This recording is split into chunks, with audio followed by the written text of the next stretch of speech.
আসসালামু আলাইকুম। স্বাগত জানাচ্ছি আমার ইউটিউব চ্যানেল আপন বারান্দায়। আশা করছি আপনারা সবাই ভালো আছেন। আলহামদুলিল্লাহ আমরাও ভালো আছি। আজ আপনাদের সাথে শেয়ার করছি পেঁয়াজের খোসার অর্গানিক সার কিভাবে তৈরি করবেন এবং ব্যবহার করবেন তার সঠিক পদ্ধতি। এই সারটি হয়তো অনেকেই ব্যবহার করেন, কিন্তু জানেন না যে কখন ব্যবহার করবেন। সারটি তৈরি করার সহজ এবং সঠিক পদ্ধতি কী, উপকারিতা কী কী আছে এই সারটাতে, কেনই বা ব্যবহার করবেন, তো ইত্যাদি বিষয় নিয়ে থাকছে আজকের ভিডিওটি। তাই বলবো ভিডিওটি না টেনে পুরোটা দেখতে। আমি এখানে কিছু পেঁয়াজ নিয়েছি। আপনার গাছ বেশি হলে পরিমাণে বেশি নেবেন, গাছের সংখ্যা কম হলে পরিমাণে কম নিতে হবে। আর যে কোনো পেঁয়াজ নেওয়া যাবে। পেঁয়াজের খোসাগুলোকে ছাড়িয়ে নিতে চলুন জেনে আসি খোসায় আসলে কি থাকে। পেঁয়াজের খোসায় রয়েছে potassium, magnesium, calcium, manganese, iron. প্রতিটি বাড়িতে প্রায় প্রত্যেক দিনের রান্নায় পেঁয়াজ ব্যবহার করা হয়ে থাকে। তারপর সেই খোসা কিন্তু ফেলেই দেওয়া হয়। কিন্তু এই খোসায় থাকে প্রচুর পরিমাণ গুণাগুণ। শুধু তরল না, কীটনাশক হিসেবেও এই সারটি ব্যবহার করা যায়। আর শুধু গাছেই না, চুলের যত্নেও কিন্তু এই পেঁয়াজের খোসা বা পেঁয়াজ ব্যবহার করা হয়। এইবার আসি উপকারিতায়। এই সারটি মাটির উর্বরতাকে বৃদ্ধি করে। এটাতে ম্যাগনেসিয়াম ও জিঙ্ক থাকে বলে এটি সার হিসেবে অত্যন্ত জরুরি।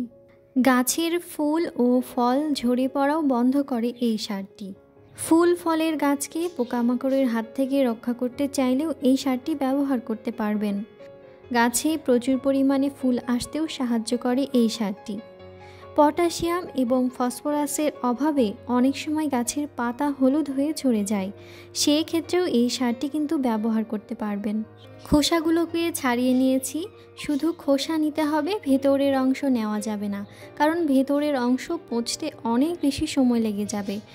এখন আমি এই খোসাগুলোকে ভিজিয়ে রাখবো 1 মগ পানিতে এবং 3 দিনের জন্য ভিজিয়ে রাখবো।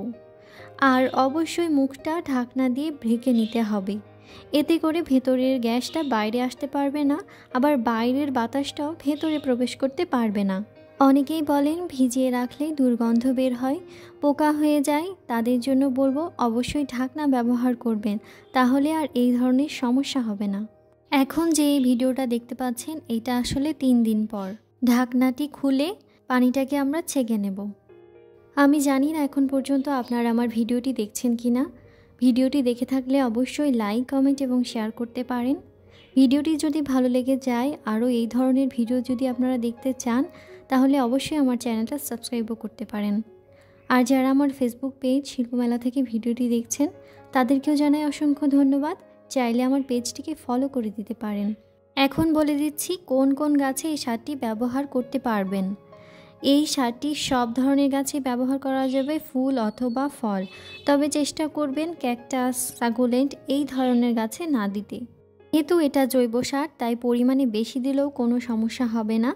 আর শীতকালে সরাসরি গাছের গোড়ায় দেওয়া যাবে। আর গরমের দিনে চেষ্টা করবেন একটু পানি দিয়ে ভিজিয়ে নিয়ে তারপর গোড়ায় ব্যবহার করতে। আর ফুল ফল বেশি পেতে চাইলে অবশ্যই 15 দিন পর এটি ব্যবহার করতে পারবেন। বর্ষাকালে এটি ব্যবহার না করাই ভালো। কথা বলতে বলতে আমি কিন্তু সারটা ছেঁকে ফেলেছি। এখন আমি যে 1 মগ পরিমাণ পানি দিয়েছিলাম, ওই 1 মগ পরিমাণ পানি আমি আবারও এর সাথে মিশিয়ে নেব।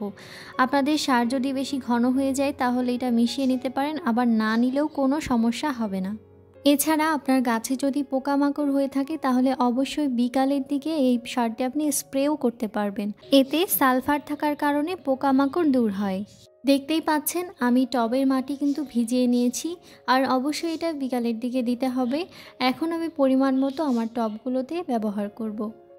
আজকের ভিডিওটি তাহলে এই পর্যন্তই। কারো যদি কোনো প্রশ্ন থেকে থাকে অবশ্যই কমেন্ট করে জানাবেন। আল্লাহ হাফেজ, আসসালামু আলাইকুম।